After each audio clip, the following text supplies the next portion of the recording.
வாழ்க தமிழ். ஆசிரியர் தகுதித் தேர்வு எழுத இருக்கின்ற இனிய ஆசிரியர் பெருமக்களே வணக்கம்.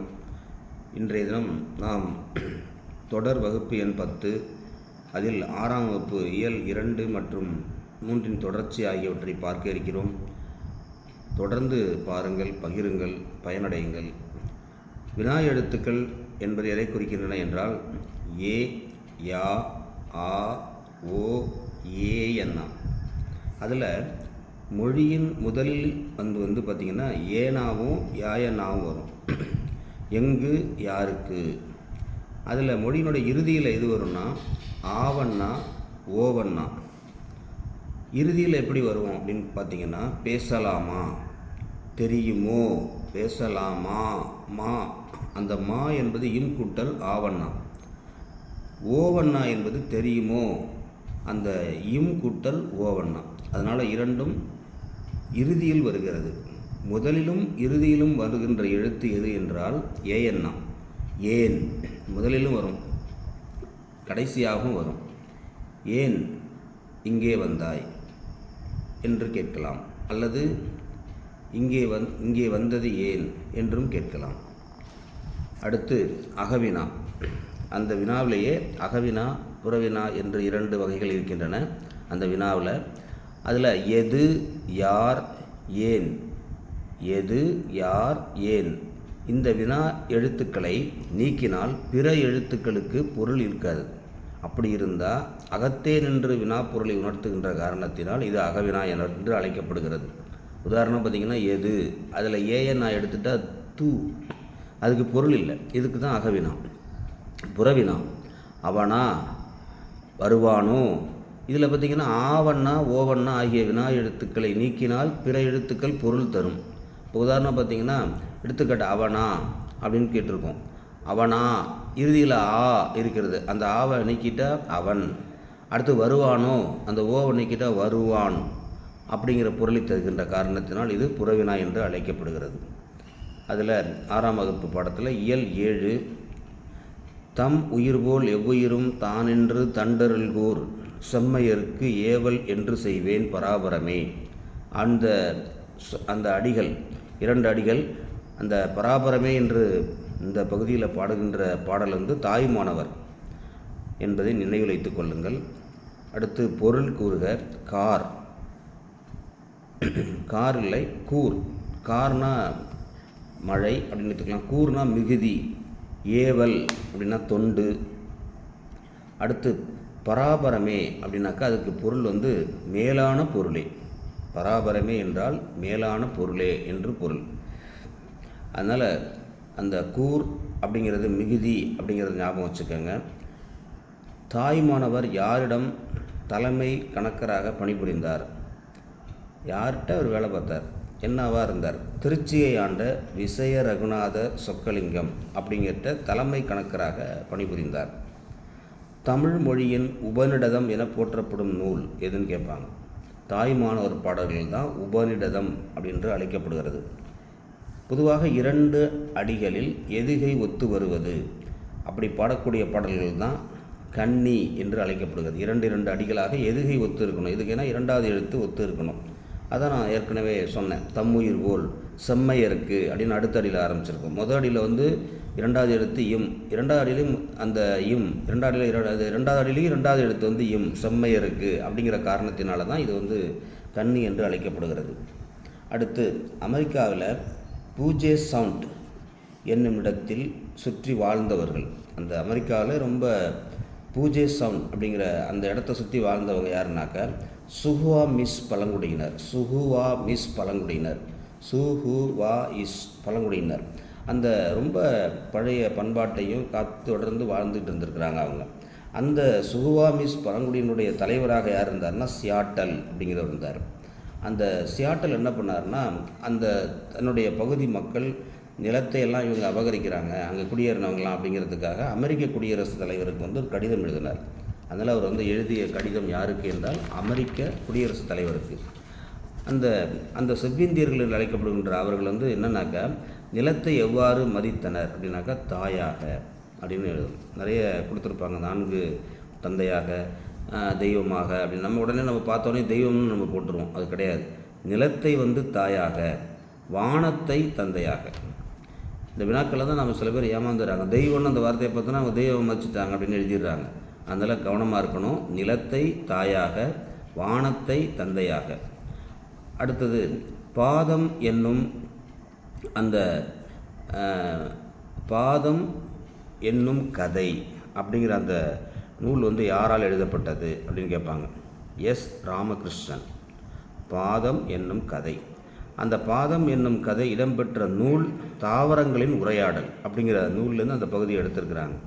அந்த எஸ் ராமகிருஷ்ணன் வந்து நிறைய நூல்கள் எழுதியிருக்கிறாரு. உப பாண்டவம், கதா விலாசம், தேசாந்திரி, கால் முளைத்த கதைகள். இந்த மாதிரி நுணுக்கமாக இருக்கிறது தான் வினாவாக அவங்களுக்கு வருது. அதனால தான் அதை சொல்கிறேன். இப்போ எப்படி கேட்பாங்கன்னா, உப பாண்டவம் அப்படிங்கிற நூல் அப்படிங்கிறது இருக்கா அப்படிங்கிறது தெரியாமல் இருக்கக்கூடாது தான். அது வந்து இதெல்லாம் எழுதுனது எஸ் ராமகிருஷ்ணன். கதா விலாசம், தேசாந்திரி, கால் முளைத்த கதைகள். அந்த கால் முளைத்த கதைகள் அப்படிங்கிறதும் வந்து அவர் எழுதின நூலுடைய பெயர். அடுத்து வந்து பார்த்திங்கன்னா, பொருள் தரக்கூடிய வகையில் தமிழ் எழுத்துக்களினுடைய சேர்க்கை தான் சொல் அப்படிங்கிறது நம்ம சொல்லியிருந்தோம். ஏற்கனவே இலக்கணத்தில் சொல்லியிருந்தோம். அதில் குறிப்பாக இடைச்சொல் அப்படிங்கிறது பார்த்திங்கன்னா அப்படிங்கிறது வரும். மற்று, ஐ, இந்த மூன்றும் திரும்பவும் இந்த பகுதியிலையும் சொல்கிறேன். அதனால் என்ன காரணம்னா, அது வந்து மிக முக்கியத்துவம் கொடுக்கணும் அப்படிங்கிறதுக்காக இந்த இடைச்சொல். உதாரணம் பார்த்திங்கனாக்கா, தாயும் தந்தையும் அப்படிங்கிறது மாதிரி, தாயும் தந்தையும் வந்திருக்கு. அதனால் இடைச்சொல், அந்த உம்ங்கிறது தான் இடைச்சொல்லாக இருக்கிறது. அடுத்து மற்று அப்படிங்கிறது சொல், மற்றொருவர், இன்னொருத்தர் வந்திருக்கிறார், அதனால் மற்று அப்படிங்கிறது. ஐ, திருக்குறளை, இல்லை இது வந்து இடைச்சொல். இப்போ இடைச்சொல்லாக இதை பயன்படுத்துகிறாங்க. உதாரணமாக பார்த்தீங்கன்னா, அடுத்து உரிச்சொல் அப்படிங்கிறது என்னன்னாக்கா, பெயர்ச்சொல், வினைச்சொல், அதனுடைய தன்மையை மிகுதிப்படுத்த வருவது தான் உரிச்சொல். பெயர்ச்சொல் மற்றும் வினைச்சொல் ஆகியவற்றினுடைய தன்மையை அந்த மிகுதிப்படுத்துவது தான் வினைச்சொல் அப்படின்னு உரிச்சொல்னு சொல்கிறோம். உதாரணமாக நகரம், பெரிய நகரமாக இருக்கிறதுக்கு மாநகரம் அப்படின்னு சொல்கிறோம். அதான் உரிச்சொல். இந்த மாவண்ணா வந்து உரிச்சொலாக இருக்கிறது. சால சிறந்தது, சிறந்தது, அது ரொம்ப நல்லா இருக்குது அப்படிங்கிறது சால சிறந்தது. அப்போ அந்த சாலை இதெல்லாம் வந்து உரிச்சொல் என்று அழைக்கப்படுகிறது. அப்புறம் இந்த நல்ல ஒரு வினாக்கள் 4 இப்போ தர்றேன். அதில் பார்த்திங்கன்னா, பொருந்தாத சொல் எதுன்னு கேட்டிருப்பாங்க. இதில் நம்ம கொஞ்சம் தடுமாற்றம் வந்துடும் எழுதுகிறப்ப. பொருந்தாத சொல் எது? உதாரணமாக படித்தால், ஐ, மற்று, கு அப்படின்னு கொடுத்துருப்பாங்க. இப்போ இந்த 4 சொற்களில் பொருந்தாத இது இந்த ஐ, மற்று, கு அப்படிங்கிறதெல்லாம் ஒரே இதாக இருக்குது. அது வந்து வேற்றுமை உருபுகளை குறிக்கிறது. ஆனால் அந்த படித்தால் அப்படிங்கிறது வந்து படி என்ற அந்த வினைச்சொல்லை குறிக்கிற காரணத்தினால படித்தால் தான் அந்த பொருந்தாத சொல்லாக இருக்கிறது. அதே போல் மதுரை, கால், சித்திரை, ஓடினான். இந்த மதுரை அப்படிங்கிறது பெயர் சொல்லாம் வச்சுக்கலாம், இடத்தை குறிக்கிறது அப்படின்னு வச்சுக்கலாம். கால் அந்த மாதிரி அப்படி வச்சுக்கிட்டா கூட கால், சித்திரை இதெல்லாம் வந்து வித்தியாசம். ஓடினான், ஓடுதல் அப்படிங்கிறத குறிக்கிறதுனால அது வந்து பொருந்தாத சொல்லாக இருக்கிறது. மதுரை, கால், சித்திரை, ஓடினான். இது சரியாக எழுதணும். அடுத்தது பார்த்திங்கன்னா, சென்றான், வந்த, சித்திரை, நடந்த. இப்போ பார்த்திங்கன்னா, வந்த, நடந்த அதெல்லாம் அந்த சொற்களை பெயர் சொல்ல குறிக்கிறது. சித்திரை வந்து அதுவும் பெயர் சொல்ல குறிக்கிறது. அதில் வந்து பார்த்திங்கனாக்கா, சென்றான் அப்படிங்கிறது வந்து தான் செல் அப்படிங்கிற வினையை குறிக்கிறதுனால அது சரின்னு நம்ம எழுதிடுவோம். ஆனால் வந்து பார்த்திங்கனாக்கா, அந்த சென்றான், வந்த, நடந்த இந்த 3ம் அந்த வினையை குறிக்குது. சித்திரை அப்படிங்கிறது ஒரு மாதத்தை குறிக்கிறதுனால அது சித்திரை தான் பொருந்தாத சொல்.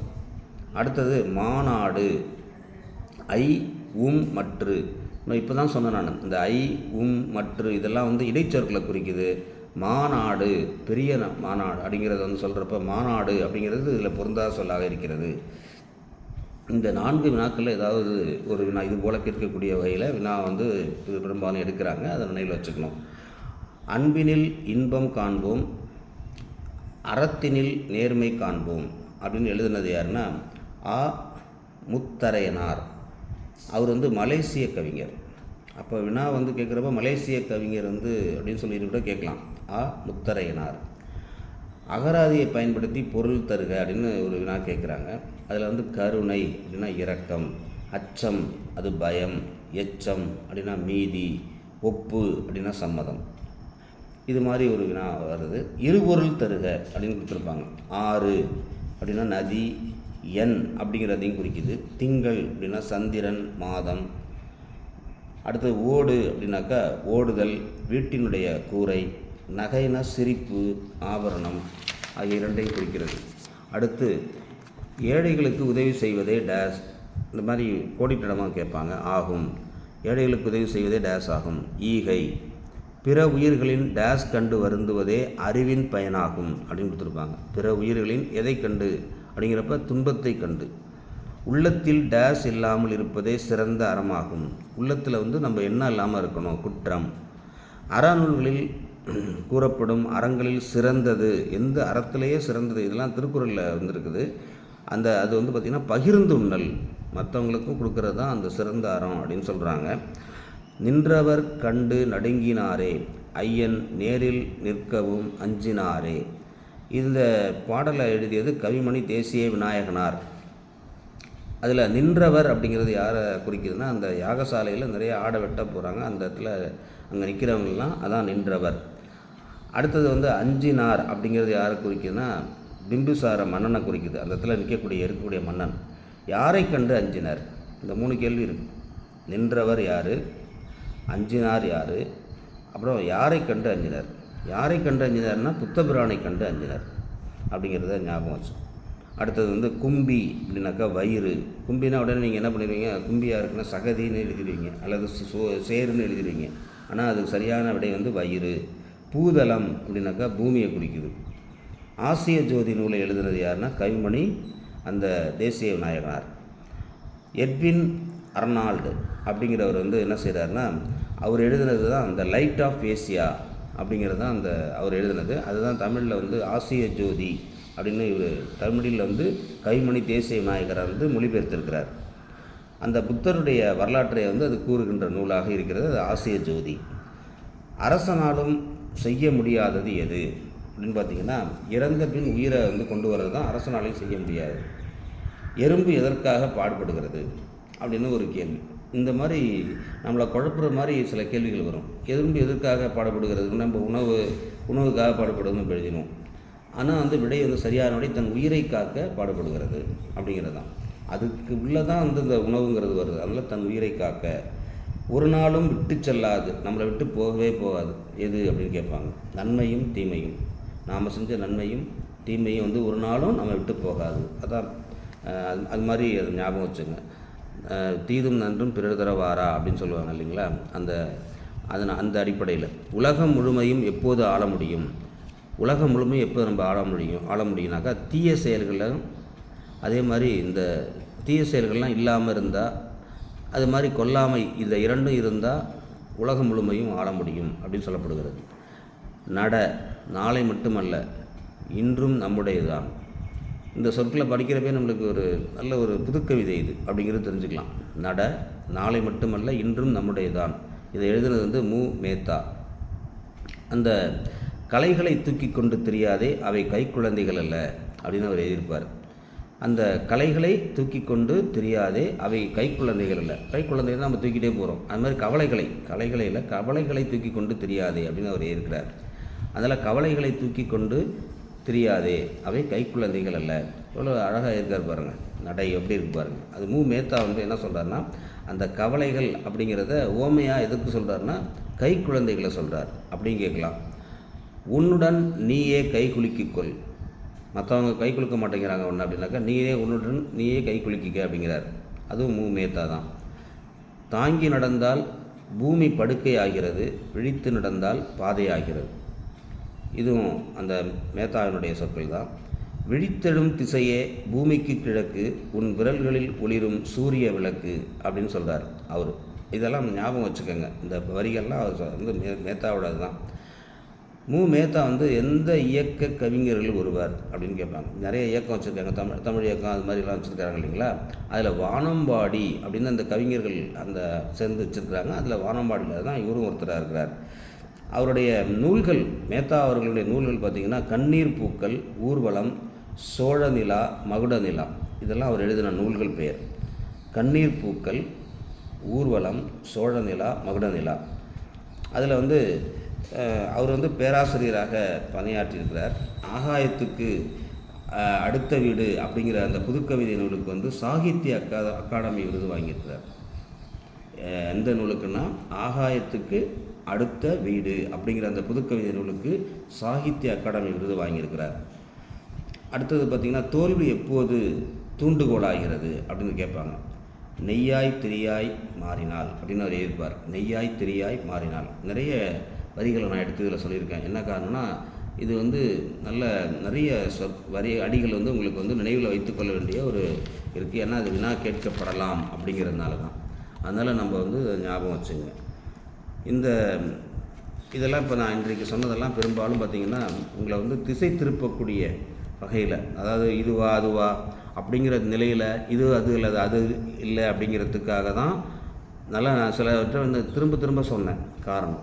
அதனால் வந்து நீங்கள் வந்து என்ன செய்யணும், இதெல்லாம் நல்ல ஞாபகத்தில் வச்சுக்கோங்க. இதை தொடர்ந்து, ஏன்னா தமிழில் வந்து நீங்கள் வந்து மதிப்பெண் நிறைய அதிகபட்சமாக நம்ம எடுத்துடணும், தமிழில் மதிப்பெண் எடுத்துடணும் அப்படிங்கிறதுக்காக தான் இதை விளக்கமாக இவ்வளோ சொல்கிறோம். சில பாடங்கள் நம்ம ஏமாற்றிடும். அதனால் வந்து இப்போ ஆங்கிலம் அப்படின்னாக்கா என்ன, சில சமயங்கள் வந்து தெரியாமல் தவறாக எழுதிடுவோம், அல்லது உளவியல் அதுலேயும் தவறாக எழுதிடுவோம். நம்ம கை கொடுக்குறது எதுன்னு கேட்டிங்கன்னா இந்த தமிழ், அப்புறம் வந்து கணக்கு, அறிவியல், சமூக அறிவியல் தான் நிறைய மதிப்பெண் வந்து இப்போ 30 வினாக்கள் இருக்குனாக்கா அதில் வந்து 25க்கு மேலே எடுத்துடணும் அப்படிங்கிறத ஞாபகம் வச்சுக்கணும். அதனால் தொடர்ந்து பாருங்கள், பயனடையுங்கள், பகிருங்கள். சில பேர் வந்து நேற்று தினம் நான் இந்த வினா வந்து கொடுத்துருந்தேன், அதுக்கு இன்னும் விடை அனுப்பவே இல்லை. இந்த இலக்கணத்துக்கு 30 வினாக்களுக்கு அதெல்லாம் எழுதி அனுப்புங்க. அப்போ தான் உங்களுக்கு பயம் இல்லாமல் எழுதுங்க. எத்தனை மதிப்பெண் வந்தால் என்ன, அது சரியான விடையை நீங்கள் திரும்பி உங்களுக்கு அது காமிக்கும். அதனால் அதெல்லாம் எழுதி அனுப்புங்க என்று சொல்லி மீண்டும் அடுத்த வகுப்பில் சந்திக்கிறேன். தொடர்ந்து படியுங்கள், படித்து கொண்டே இருங்கள். அப்போதான் அறிவு வளரும். தொட்டனைத்தூர் மணற்கனி மாந்தருக்கு கற்றனைத்தூரும் அறிவு அல்லவா. அதனால் படித்து கொண்டே இருங்கள். நிறைய படிக்க தான் நமக்கு வந்து அடுத்த நம்ம வந்து சொல்லித்தர முடியும். நாம் படிக்கிறப்ப இருந்ததை விட இப்போ சொல்லித்தர்றப்ப தான் அதிக அறிவை பெற முடியும் அப்படிங்கிறத மனசில் நினச்சி வச்சுங்க. நன்றி, வணக்கம்.